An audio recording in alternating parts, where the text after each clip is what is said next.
السلام علیکم ناظرین، اس ایپیسوڈ کے شروعات میں ہم دیکھتے ہیں قسطنطنیہ کے زندان میں مصطفیٰ رسیوں سے بندہ ہوتا ہے اور اس پر بدترین تشدد کے نشانات ہوتے ہیں۔ اس لیے میں ارحان وہاں آتا ہے اور خنجر وہاں سے اٹھاتے ہوئے کہتا ہے، لوگ ہماری رحمت سے ہی ہم پر وار کرتے ہیں مصطفیٰ، تم نے جیسے کیا، لیکن اس وار کے بعد ہم دوبارہ جی اٹھتے ہیں۔ یہ سن کر مصطفیٰ ہنسنے لگ جاتا ہے۔ ارحان مزید کہتا ہے، تمہارا کیا خیال ہے؟ مصطفیٰ کہتا ہے، تمہیں اتنا مہربان دیکھنا مجھے رونے پر مجبور کرتا ہے ارحان کہتا ہے، تمہیں رونا بھی چاہیے، جو کچھ تم نے کیا تم نے ابھی تک کچھ نہیں دیکھا، بتاؤ اس میں اور کون کون ملوث ہے؟ مصطفیٰ کہتا ہے، تم کیا چاہتے ہو کہ میں تمہیں بتاؤں؟ مگر افسوس کہ میں کبھی نہیں بتاؤں گا، کبھی بھی نہیں۔ ارحان کہتا ہے، میں جانتا ہوں کہ تم نہیں بولو گے، اس لیے میں ایسا کر کے اپنا وقت ضائع بھی نہیں کروں گا۔ مصطفیٰ کہتا ہے، میں تیار ہوں، مجھے مار ڈالو۔ جواب میں ارحان کہتا ہے، نہیں نہیں نہیں، یہ تو سب سے آسان سزا ہے، تمہیں اس طرح تکلیف میں ورنہ کسی کو تو دیکھنا چاہیے، میں تمہیں اس نوجوان محمد کے سامنے ماروں گا۔ مصطفیٰ کہتا ہے، ہم نہیں مرتے، ہم دوبارہ اکٹھے ہوتے ہیں، ہمارے بعد ترک نظمیں لکھتے ہیں اور تم پر اور تمہارے مرنے کے بعد وہ تم پر لعنت بھیجیں گے، تمہیں سب غدار کے طور پر جانیں گے۔ تو ارحان کہتا ہے، کس کے پیچھے لعنتیں ہوں گی اور کس کے پیچھے دعائیں، ہم دیکھ لیں گے۔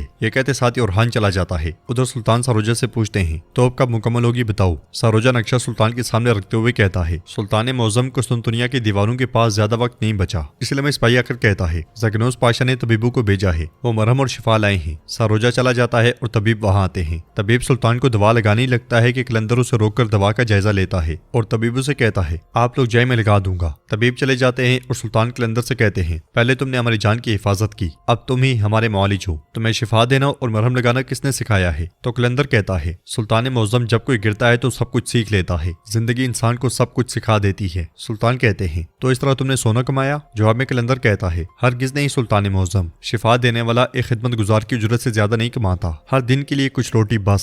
سلطان پوچھتے ہیں، تم نے کیا کیا؟ تو قلندر کہتا ہے، میں ایک اکنجی بننے کے لیے سرحد پہ گیا تھا سلطان، یہ بھوکے رہنے سے بہتر تھا۔ سلطان کہتے ہیں، وہ صرف ترکوں کو اکنجی بننے کی اجازت دیتے ہیں۔ قلندر کہتا ہے، سلطان مجھے بھی یہی کہا گیا، انہوں نے کہا کہ بادشاہ بھی اکنجیوں کے قوانین کے خلاف کچھ نہیں کہہ سکتے اور ان کا کہنا تھا کہ صرف ترکی اکنجی بن سکتے ہیں۔ یہ سن کر سلطان کہتے ہیں، اور تم واپس آ گئے؟ ہاں۔ قلندر کہتا ہے، زندگی چلتی ہے لیکن انسان کی فطرت نہیں بدلتی۔ میں اکنجی صاحبان کے دروازے پر کھڑا ہو گیا، مدد کے لیے التجا کی، میں مالکوچ اغلو گیا اور توران اغلو بھی، انہوں نے مجھے اپنے ساتھ شامل نہیں ہونے دیا۔ جب میں درنی واپس جانے ہی والا تھا، کوئی میرے پاس آیا سلطان معظم، وہ خضر کی طرح آیا، اس نے مجھے ایک بہادر کا نام بتایا جو پہاڑوں پر گیا تھا، اس نے کہا کہ وہ کنجیوں کا شاہ ہے، جو اس کے پاس جاتا ہے وہ اسے قبول کرتا ہے۔ میں نے اس سے پوچھا کہ وہ کون ہے اور اس نے مجھے اپنا مبارک نام بتایا۔ سلطان پوچھتے ہیں، کیا نام تھا اس کا؟ قلندر کہتا ہے، میخائیل اغلو بطالبے۔ یہ سن کر سلطان کہتے ہیں، اللہ کا شکر ہے کہ عثمانی ریاست کے پاس ان جیسے بہت سے بہادر ہیں۔ بطالبے، وہ پہاڑوں کی طرف کیوں چلے گئے؟ کیا وہ کنجی نہیں تھے؟ کیا ان کا اپنا قبیلہ یا وطن نہیں تھا؟ قلندر کہتا ہے، ان کے پاس نہ تو کوئی اوتاق تھا اور نہ ہی کوئی قبیلہ، ان کے پاس صرف ایک محبت کی کہانی ہے جو سب جانتے ہیں، جو دلوں کو توڑتا ہے اور ایمان کو مضبوط کرتا ہے۔ یہ سنتے ہوئے سلطان قلندر کے ساتھ آگے بڑھ جاتے ہیں۔ ان کی باتوں کے ساتھ ساتھ ہمیں بطالبے دکھایا جاتا ہے